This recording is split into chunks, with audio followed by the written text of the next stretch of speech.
Now, intense battle between Taliban and the resistance forces for Panjshir, the last free citadel there of Afghanistan. Both the groups have now claimed that casualties are high. In fact, this has been carried out due to intense gunfighting, and it's only intensifying. India Today is now the only channel that's reporting from ground zero in Panjshir, bringing you this first-hand report. Let's take a look at this mega world exclusive.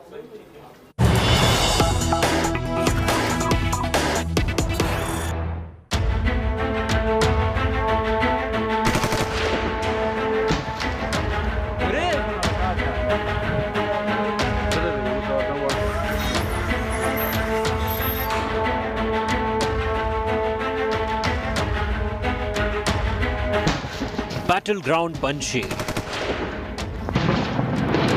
Intense firing between Taliban fighters and resistance.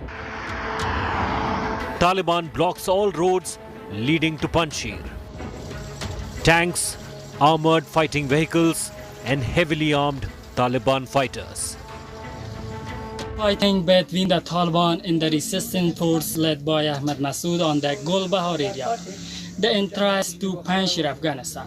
Taliban has also blown up a bridge connecting the Gulbahar road with Panjshir in the Kalash. This is Gulbahar, the entry point to Panjshir. Taliban have blown up an important bridge encircling Panjshir, choking the supply routes. We will fight anyone who opposes the Islamic Emirate system.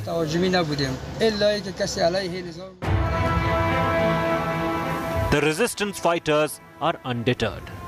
They have been brought up on tales of valor of the legendary Tajik commander Ahmad Shah Massoud and his resistance of both the Taliban and the Soviets. The young generation too wants to live up to the legends.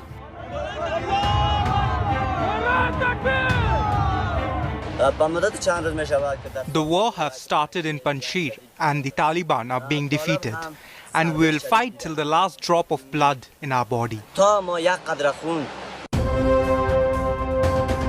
And the fighting in the past several days has been intense. There are reports of casualties on both sides. The resistance claims they have neutralized over 350 Taliban fighters, beating back multiple attacks. Lots of casualties from Taliban side, around 15 wounded and a few have been captured. Taliban deny having suffered fatalities, but locals say they have been used by Taliban to go to the front lines as human shield and also to retrieve bodies of fighters killed.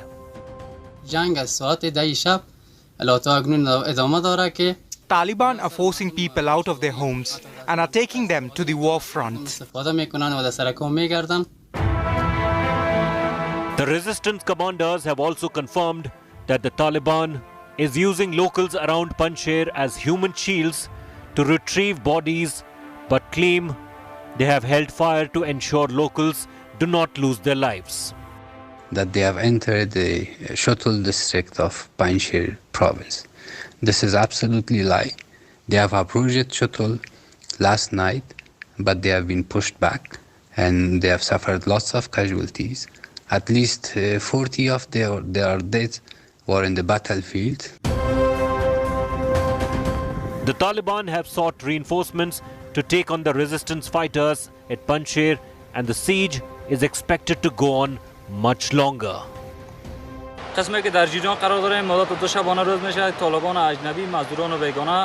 Taliban have suffered heavy losses, but the area is under siege and transportation routes are all closed.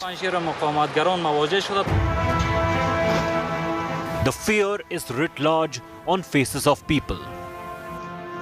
The ongoing war has affected the local population in Gulbahar at the entry point of Panjshir. They live in fear amidst warning food supplies. Gulbahar market is running out of supplies and the streets are deserted.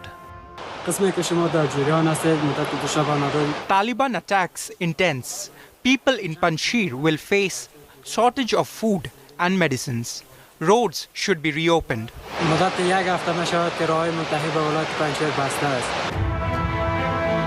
Food prices have doubled due to the conflict, and people fear the worst is yet to come.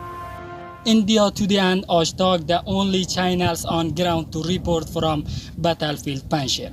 The Taliban launched an attack at 11 p.m. on Tuesday night. You can hear the gunshot in the background. The office of style ongoing. Casualties expect both sides. But will Ahmad Massoud and Amrullah Saleh be able to resist Taliban's all-out attack? We will report every detail from battlefield Panjshir. Ahmad Navid Kavish reporting from Golbahar, Panjshir. All right, let me quickly cut across to Geeta Mohan, who's been tracking all those developments. Geeta, there's two versions coming in from Afghanistan's Panjshir. One, you have the resistance front saying that they've claimed at least 112 lives of the Taliban. They fought well. Taliban says it's covered Panjshir from all corners, and the talks between them almost coming to a conclusion. What's the reality on ground? Well, Nabila, both are not untrue in many ways than one, because yes, the Taliban have surrounded Panjshir Valley, but they've not been able to breach it. On the other hand, Panjshir resistance has been able to keep the Taliban at bay and not allow them enter the valley. These are two very important facts, because Panjshir resistance and the Taliban were negotiating, but the talks have failed.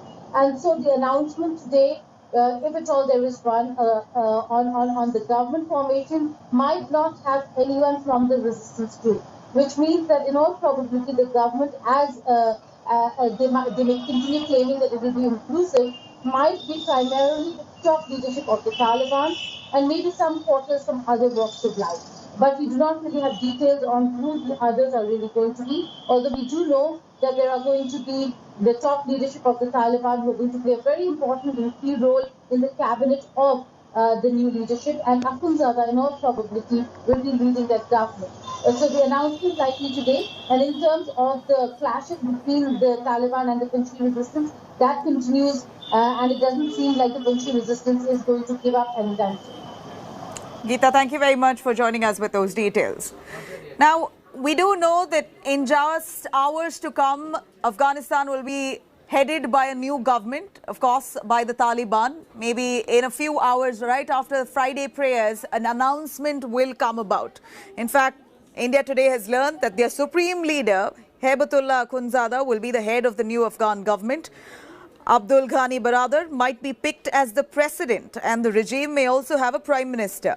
Mohammad Stanekzai, who met with India's Qatar envoy in Doha just a few days ago, is tipped to be the new foreign minister of Afghanistan. Sadr Ibrahim, a Taliban leader who is an expert in roadside blasts, is likely to be made the new home minister. Meanwhile, following the exit of the United States, Taliban is in victory mode now, and this parade shows how. In these images, Taliban fighters are seen parading suicide bombers, car bombs, suicide vests, showcasing weapons used to wage two-decade-long war. Not only car bombs, Taliban fighters are also seen parading anti-aircraft guns, rocket launchers and sniper rifles. The parade was also shown on Afghan's national television.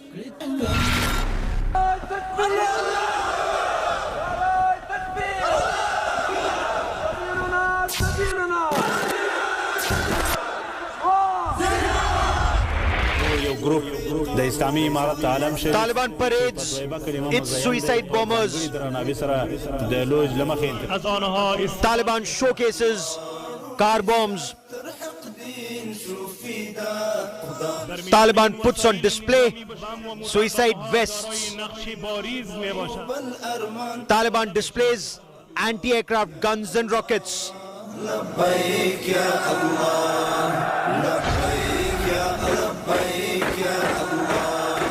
This is Taliban's victory parade in Afghanistan. As Taliban commanders prepare to form the next government in Kabul, military commanders held a victory parade showcasing weapons used to wage a two-decade-long war on the United States of America. and the democratic government of Afghanistan.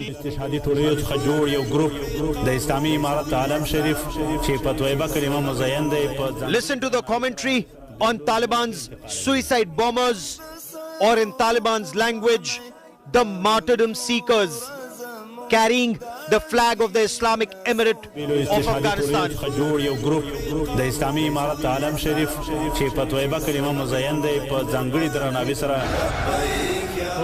Next up are weapons from a Dragunov sniper rifle to American M4s to anti-aircraft guns and rocket-propelled grenades.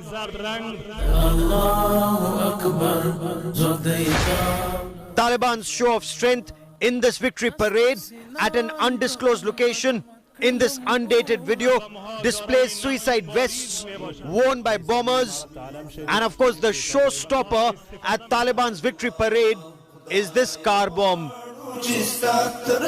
The roadside bombs, the car bombs, or the Weeby IEDs, vehicle-borne improvised explosive devices that have been used by Taliban commanders with deadly precision, including by Mullah Hebatullah Akhundzada's son, Abdul Rahman, or Hafiz Khalid, against Afghan soldiers in 2017.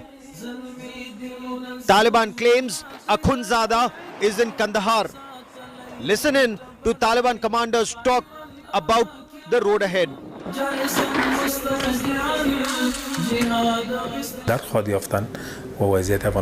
We want the war to end and no war to be fought anywhere unless we are forced to do, and the ways of negotiation and communication are not blocked. We prefer that issues be resolved through dialogues.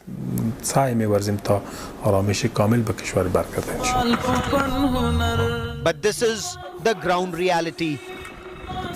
India has once again reiterated its stance on Afghanistan. One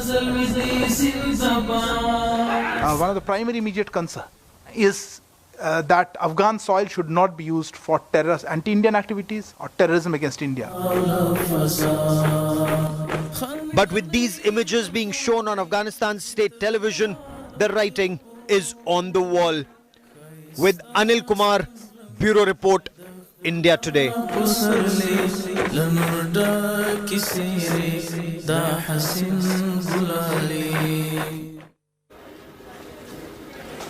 Now, television anchor Beheshta Arghand made history after she became the first Afghan woman journalist to interview a Taliban official who in fact showed up at her studios uninvited. However, a week later, her life turned into a nightmare. Eventually, she was forced to flee Afghanistan. Here's more on that. She was the first Afghan female journalist to interview the Taliban after they took over control. Beheshta Arghand quickly adjusted her headscarf when the Taliban showed up at her studio uninvited, 2 days after their takeover of the capital, Kabul. They demanded to be interviewed, and rapid-fire questions they received. Her live interview made headlines around the world. It seemed part of Taliban efforts to promote a more moderate face, as the group promised to respect women's rights. She says it was about a week later that her life became a nightmare. With the help of Nobel Prize winner Malala Yousafzai, she fled to Doha. The women, the Taliban don't accept. So when a group of people don't accept you like a human, they don't have any good picture from you on her mind, on his mind. So it is so difficult. Many of her colleagues had left the country despite Taliban assurances for women to access work and the freedom of the media. Arghand says the Taliban ordered her employer, Tolo News, to enforce all women to wear a hijab, and that female anchors were suspended in other stations. She says the Islamist group also asked local media to stop talking about their takeover and their rule. Arghand knew she had no choice but to flee. So when there is no future for me, how can I stay in Afghanistan? How can I continue my job? I just want to become voice of my people, not voice of a group of people came and said, tell what we want. She called Malala after interviewing the Pakistani activist in the past and asked for her help to be placed on Qatar's list of evacuees. Now in a temporary residence with her brothers, she says looking back, she realises how much she loves Afghanistan and the profession she chose over her family's objections. When I sat in the airplane, I said to myself in my heart, now you don't have anything.